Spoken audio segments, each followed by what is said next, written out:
Hi everyone, welcome back to English.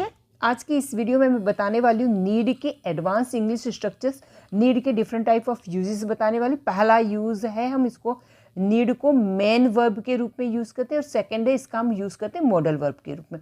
तो दोनों use में बताने वाली हूँ और इसका नीड का मतलब होता है ज़रूरत होना। चलिए फर्स्ट यूज़ देख लेते हैं। वहाँ जाने की ज़रूरत है, तुम्हें ज़्यादा पानी पीने की ज़रूरत है, तुम्हें पढ़ाई ज़्यादा करने की ज़रूरत है, तुम्हें और मेहनत करने की ज़रूरत है, तुम्हें इंग्लिश सीखने की ज़रूरत है। ऐसे सेंटेंसेस हम अपनी लाइफ में बोलते रहते हैं। ऐसा है, मुझे पढ़ाई करनी है। अब ये करनी है या करनी चाहिए या करने की ज़रूरत है। मुझे पढ़ाई करनी है, मुझे पढ़ाई करनी चाहिए, मुझे पढ़ाई करने की ज़रूरत है। इस तीनों सेंटेंसेस के अंदर एक ज़रूरत पता चलता है कि किसी चीज़ की ज़रूरत है, तब हम नीड का यूज़ करते हैं। ऐसे नीड टू लगाना है वर्ब की फर्स्ट फॉर्म। इसमें सबसे पहले स्ट्रक्चर होगा सब्जेक्ट, सब्जेक्ट के अकॉर्डिंग हमें नीड लिखना है, नीड टू, और यहाँ पे लेना है वर्ब की फर्स्ट फॉर्म।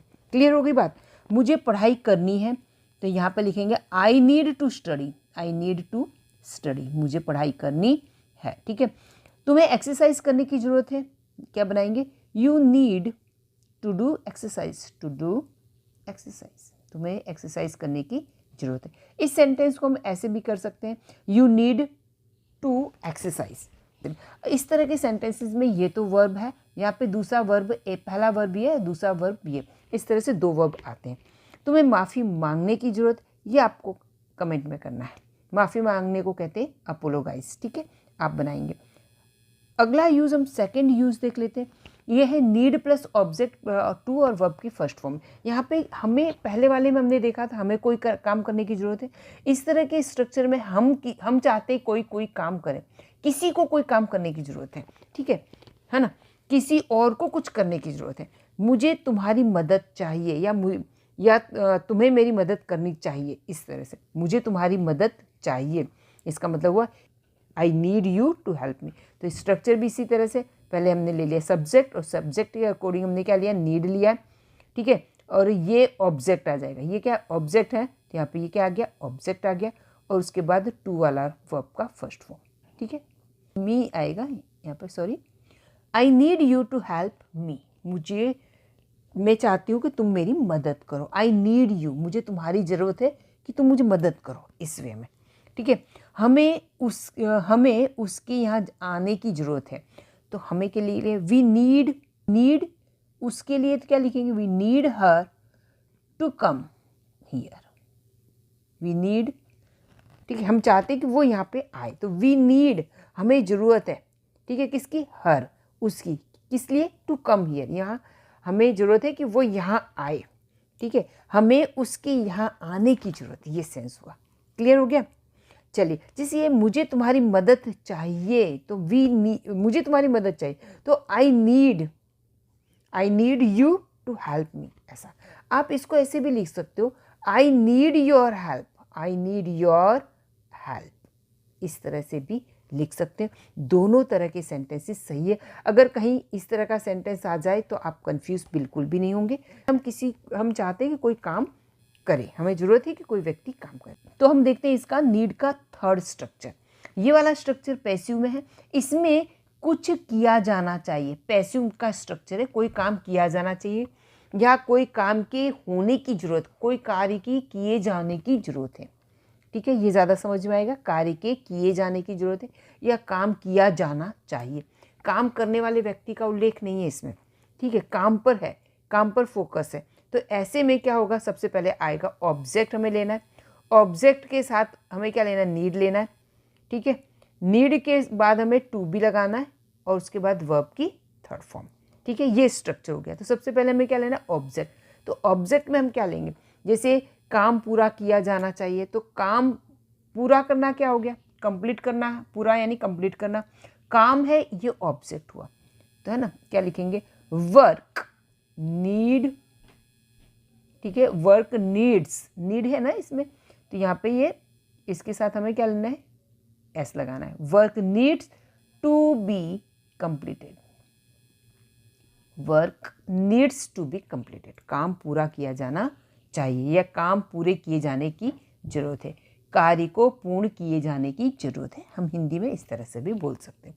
इस घर को सफाई किए जाने की ज़रूरत है, ऐसा कहा जाए, या इस घर को सफाई की ज़रूरत है, दोनों तरह से कह सकते हैं। क्या बनाएंगे हम इस तरह से, दिस हाउस, देखो सफाई करने वाले का उल्लेख नहीं है, this house needs to be cleaned, needs to be clean, इस तरह के सेंटेंस बनाएंगे। ठीक है, this house needs to be cleaned, ठीक है, work needs to be completed. चलिए अगला स्ट्रक्चर हम देख लेते हैं। नंबर 4 स्ट्रक्चर है नीड का, need to have plus noun. अब यहाँ पे किसी चीज़ की जरूरत, पहले इससे पहले वाले में हमने देखा कि कोई काम किए जाना चाहिए, उसकी ज़रूरत, काम होने की ज़रूरत है। इसमें क्या बताया है, किसी वस्तु की ज़रूरत है। अब यहाँ पे कोई वस्तु भी हो सकता है, कोई विचार भी हो सकता है। तो यहाँ पे देख, हमारे पास पैसे होने की ज़रूरत है, या हमारे पास पैसे होने ज़रूरी है, पैसे होने ज़रूरी है या पैसे होने की ज़रूरत है, हमारे पास अनुमति होने की ज़रूरत है, हमारे पास अनुमति होना ज़रूरी है, या हमारे पास अनुमति होनी चाहिए। ठीक है, तो इस तरह के हम सेंटेंस बनाएंगे। तो यहाँ पे सबसे पहले क्या लेना है, सब्जेक्ट लेना है।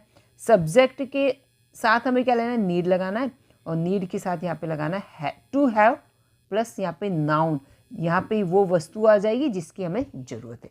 हमारे पास पैसे होने की ज़रूरत है, हमारे पास के लिए क्या लिखें, वी नीड, वी के साथ क्या आएगा, need, we need to have. Have का मतलब क्या होता है, मालिकी दर्शाने के लिए, कोई चीज़ हमारे पास होती है उसके लिए होता है।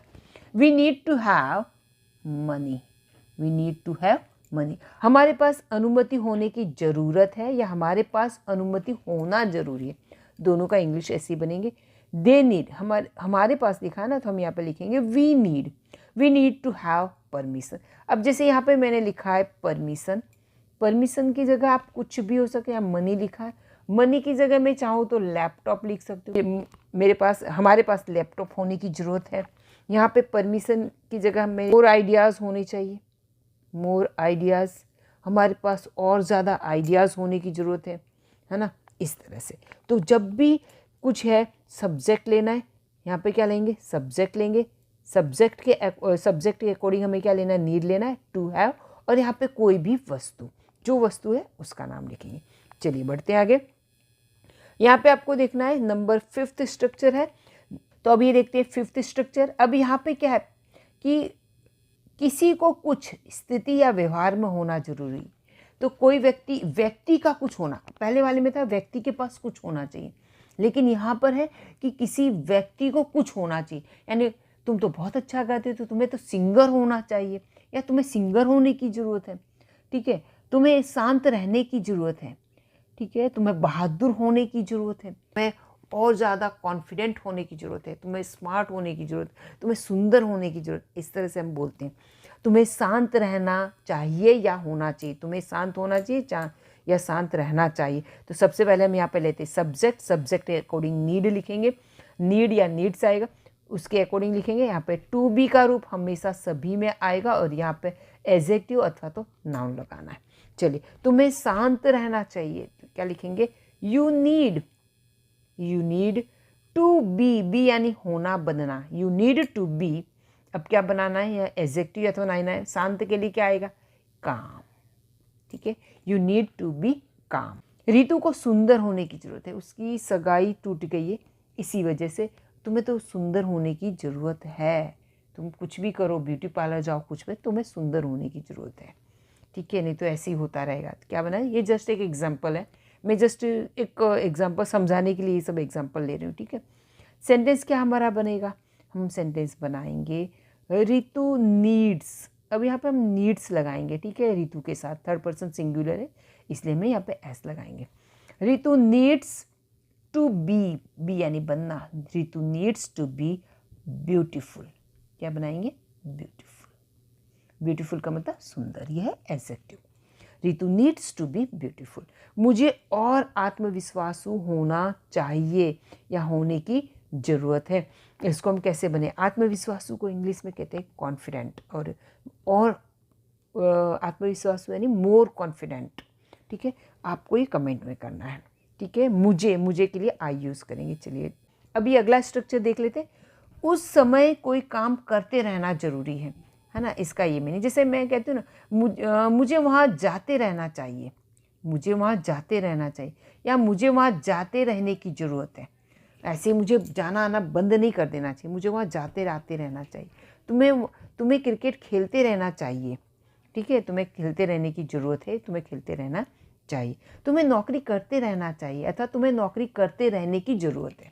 ये दोनों सेंटेंस हम जो मैं बता रही हूँ, दोनों की सेम मीनिंग है, दोनों का इंग्लिश सेम ही होने वाला है, ठीक है, लेकिन हम हिंदी में इस तरह से बोलते हैं। मीनिंग इसका समझना है, ठीक है। उसे पढ़ाई करते रहना चाहिए, उसे पढ़ाई करते रहने की ज़रूरत है, एक ही बात है। मुझे वहाँ जाते रहना चाहिए, तो मुझे के लिए हम लिखेंगे आई। इसका स्ट्रक्चर भी हम यहाँ पे लेंगे, सबसे पहले लेंगे सब्जेक्ट, सब्जेक्ट के साथ हम लेंगे नीड टू बी और वर्ब में आईएनजी, ठीक है। इससे पहले वाले में हमने देखा था एडजेक्टिव या नाउन लगाना, अब उसकी जगह आपको क्या लगा देना है, एडजेक्टिव नाउन की जगह आपको वर्ब में आईएनजी वाला फॉर्म लगाना है, वर्ब की फोर्थ फॉर्म। मुझे वहाँ जाते रहना चाहिए, तो यहाँ पर लिखेंगे I need to be going there, I need to be going there, मुझे वहाँ जाते रहना चाहिए। तुम्हें नौकरी करते रहना चाहिए, क्या बनाएंगे sentence, you need to be doing job, you need to be doing job, तुम्हें जॉब करते रहना चाहिए। उसे पढ़ाई करते रहना चाहिए, उसे के लिए क्या बोलेंगे, शी नीड्स, शी नीड, क्या बनाएंगे, शी नीड्स टू बी, अब पढ़ाई के लिए क्या है, स्टडी, तो यहाँ पर लिखे studying, she needs to be studying, she needs to be studying. आप अपनी पसंद का कोई भी एक सेंटेंस यहाँ पे बना के कमेंट में कर सकते हैं। अगला स्ट्रक्चर हम देखते हैं, नंबर 7 है। अब ये वाला स्ट्रक्चर है, यहाँ पे पहले से कुछ होने की ज़रूरत थी, पहले से, अभी जो भी हम देख रहे हैं मेन वर्ब के देख रहे हैं, मॉडल वर्ब्स आएगा इसके बाद, ठीक है। पहले से कुछ होने की ज़रूरत थी, है ना, पहले से कुछ ऐसा किया जाना चाहिए था, इस सेंस में। उसे काम पूरा कर लेने की ज़रूरत थी, है ना, तुम्हें आ जाने की ज़रूरत थी, तुम्हें झूठ बोलने की ज़रूरत थी, या तुम्हें झूठ बोलने की ज़रूरत नहीं थी, तुम्हें सच बोलने की ज़रूरत थी। तो इस तरह से, तो ऐसे जब होते हैं कि कोई काम पूरा हो जाने की ज़रूरत है, पास्ट की बात करते हैं, तो यहाँ टू है और वर्ब की थर्ड फॉर्म आएगी, तो परफेक्ट इन्फिनिटिव, ठीक है। तो यहाँ पे सब्जेक्ट लेंगे, सब्जेक्ट के अकॉर्डिंग हमें यहाँ पे नीड लेना है, नीड या नीड्स आएगा, और इस तरह से बनेगा सेंटेंस। उसे काम पूरा कर लेने की ज़रूरत थी, उसी के लिए लिखेंगे शी, और यहाँ पे लेंगे नीड्स, शी है तो यहाँ पे क्या आएगा, needs, she needs to have, अब पूरा करने के लिए completed, she needs to have completed the work, उसे काम पूरा कर लेने की ज़रूरत थी, she needs to have completed the work. तुम्हें मुझे बता देने की ज़रूरत थी, तुमने क्यों नहीं बताया, तुम्हें मुझे बता देने की ज़रूरत है, तुम्हें मुझे बता देना चाहिए था, ठीक है। इस तरह के सेंटेंसेस हम शुड हैव और वर्ब की थर्ड फॉर्म में भी बना सकते हैं, यहाँ पे इस तरह से। पर यहाँ पे ये देखा जाता है कि ज़रूरत है, किसी चीज़ की ज़रूरत है, रिक्वायरमेंट, उस नीड के हिसाब से हम यहाँ बनाते हैं, नीड का यूज़ करते हैं। तुम्हें मुझे बता देने की ज़रूरत थी, क्या बनाएंगे, यू नीड, यू के साथ नीड आएगा, यू नीड टू हैव, अब क्या है, बता देने के लिए क्या है, तो यहाँ पे आएगा told, you need to have told me, तुम्हें मुझे बता देने की ज़रूरत थी। आई होप कि आ गया होगा, ठीक है। तो यहाँ पे इस तरह से स्ट्रक्चर हमारा बनने वाला है। चलिए अगला स्ट्रक्चर देखते हैं, नंबर 8 वाला, ये है। अभी यहाँ पे देखते हैं जनरल है, जिसे जनरल नेसेसिटी या रिपीटेशन पर जोर देने के लिए ऐसे हम बोलते हैं, जिसे बोलते हैं ना, इस कार को धुलने की ज़रूरत है, इस कार को, यहाँ पे रह गया है धुलने की या धुलवाने की, इस कार को धुलवाने की ज़रूरत है, या इस कार को धुलने की ज़रूरत है, इस कार को धुलवाने की ज़रूरत है, इस कार को धुलने की ज़रूरत है, तुम्हारे व्यवहार में बदलाव की ज़रूरत है, इस तरह के सेंटेंस। तो हम यहाँ बोलेंगे इस कार को, तो लिखेंगे दिस कार, ठीक है, सिंपल है। यहाँ पे जो भी है ऑब्जेक्ट यहाँ पे आ जाएगा, और उस तरह से नीड और वर्ब में आईएनजी लगाना है।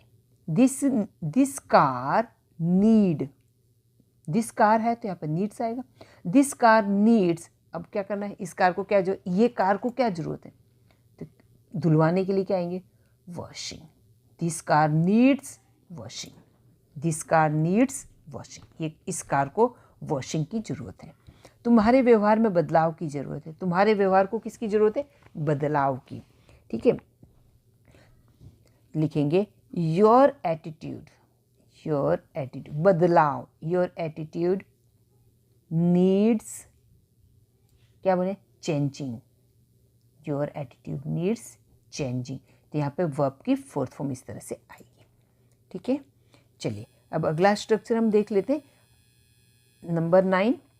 अब ये वाला स्ट्रक्चर है, ये अभी तक के जितने स्ट्रक्चर हमने देखे वो हमने मेन वर्ब का यूज़ किया, यानी नीड में एस अथवा येस लगाए। ठीक है, सॉरी, नीड में एस लगा या ईडी लगा सकते हो पास्ट टेंस बनाने के लिए, टेंस के अकॉर्डिंग। ठीक है, अब ये वाला जो स्ट्रक्चर है यहाँ पे क्या है? ये है मॉडल वर्ब्स, मॉडल वर्ब्स के रूप में। ठीक है, मॉडल वर्ब्स जो होता है, आपको पता है मॉडल वर्ब्स में क्या आता है? कैन आता है, कैन, कुड, मे, माइट, इन सब के अंदर एस नहीं लगता। ये इसमें कोई चेंज होता नहीं, मॉडल वर्ब में कोई चेंज होता नहीं। ठीक है, ये एज इट इज़ रहेगा। क्लियर? जैसे यहाँ पे शुड है तो शुड में भी हम क्या, इस शुड में हम कोई चेंज नहीं करेंगे, कुड में चेंज नहीं करेंगे, कैन में कोई चेंज नहीं करेंगे। ठीक है, इसी तरह से नीड भी ऐसा ही एक मॉडल वर्ब है, इसके अंदर कोई चेंज होगा नहीं। देखिए, अब एफर्मेटिव यूज़ इसका बहुत कम होता है, मोस्टली ब्रिटिश इंग्लिश में इसका ज़्यादा यूज़ होता है। जैसे हम कहें तुम्हें ध्यान देना चाहिए, तो क्या बनाएंगे? यू नीड पे attention, you need pay attention. देखो ये दो वर्ब, ये इसका ये यूज़ कैसा हुआ? जैसे हम यहाँ पे शुड लगा दें, कैन लगा दें, वुड लगा दें, इस तरह से इसका मस्ट लगा दें, इस तरह से इसका can, could, may, might, must, उस तरह से इसका यूज़ हुआ है। मॉडल वर्ब के रूप में इसका यूज़। और मॉडल वर्ब की बात क्या आता है? वर्ब की फर्स्ट फॉर्म आती है, इस तरह से इसका यहाँ पे यूज़ हुआ है। यू नीड पे अटेंशन, तुम्हें अटेंशन पे करने की ज़रूरत है, तुम्हें ध्यान देना चाहिए या तुम्हें ध्यान देने की ज़रूरत है। लेकिन ये वाला यूज़ बहुत कम होता है, ब्रिटिश इंग्लिश में इसका ज़्यादा यूज़ होता है। मोस्टली इसका यूज़ हम जो मेन वर्ब के यूज़ देखा उसी तरह से होता है। जैसे बोलते हैं you need to pay attention, you need to pay attention, तुम्हें ध्यान देने की जरूरत। और उसे ध्यान देने की जरूरत ऐसा होता है तो हम इसकी जगह क्या लिखते हैं? She needs to pay attention, she needs to pay attention, उसे अटेंशन देने की ज़रूरत है, उसे ध्यान देने की ज़रूरत है, इस तरह से होता है। यानी ये कैसा यूज़ हुआ? मेन वर्ब के रूप में यूज़ हुआ। और जो ये यूज़ है ये यूज़ हुआ मॉडल वर्ब्स के रूप में। क्लियर हो गया? ये यूज़ कैसा हुआ? मॉडल वर्ब के रूप में। तो इस तरह से हम यूज़ कर सकते हैं। हाँ, इसका अफर्मेटिव में यूज़ कम होता है, लेकिन नेगेटिव में इसका यूज़ ज़्यादा होता है, सबसे कॉमन मॉडल वर्ब में। ठीक है, इसका यूज़ सबसे ज़्यादा होता है। चलिए, तुम्हें यहाँ पे देखिए, ये तुम्हें चिंता करने की ज़रूरत नहीं है। ठीक है, यू नीड नॉट वरी। ठीक है, ये क्या हो गया? यू नीड नॉट वरी, उसे कल आने की ज़रूरत नहीं है। She need not come tomorrow. ठीक है, यहाँ पे देखो, आपने देखा she need not come tomorrow, यहाँ पे नीड नॉट, तो ये नीड के साथ क्या आया है? ये वर्ब की फर्स्ट फॉर्म है, ये नीड के साथ वरी फर्स्ट फॉर्म है। नहीं तो जो अगर मेन वर्ब के रूप में इसका यूज़ होता है तो हम क्या लिखते हैं? To worry. ठीक है, यहाँ पे भी टू कम आता है, लेकिन यहाँ पे कैसा हुआ है? ये नीड है, ये मॉडल वर्ब के रूप में यूज़ हुआ। तो आई होप कि आपको ये वीडियो अच्छा लगा। अगर वीडियो अच्छा लगा हो तो एक लाइक ज़रूर कीजिएगा। Okay, bye bye, till next video.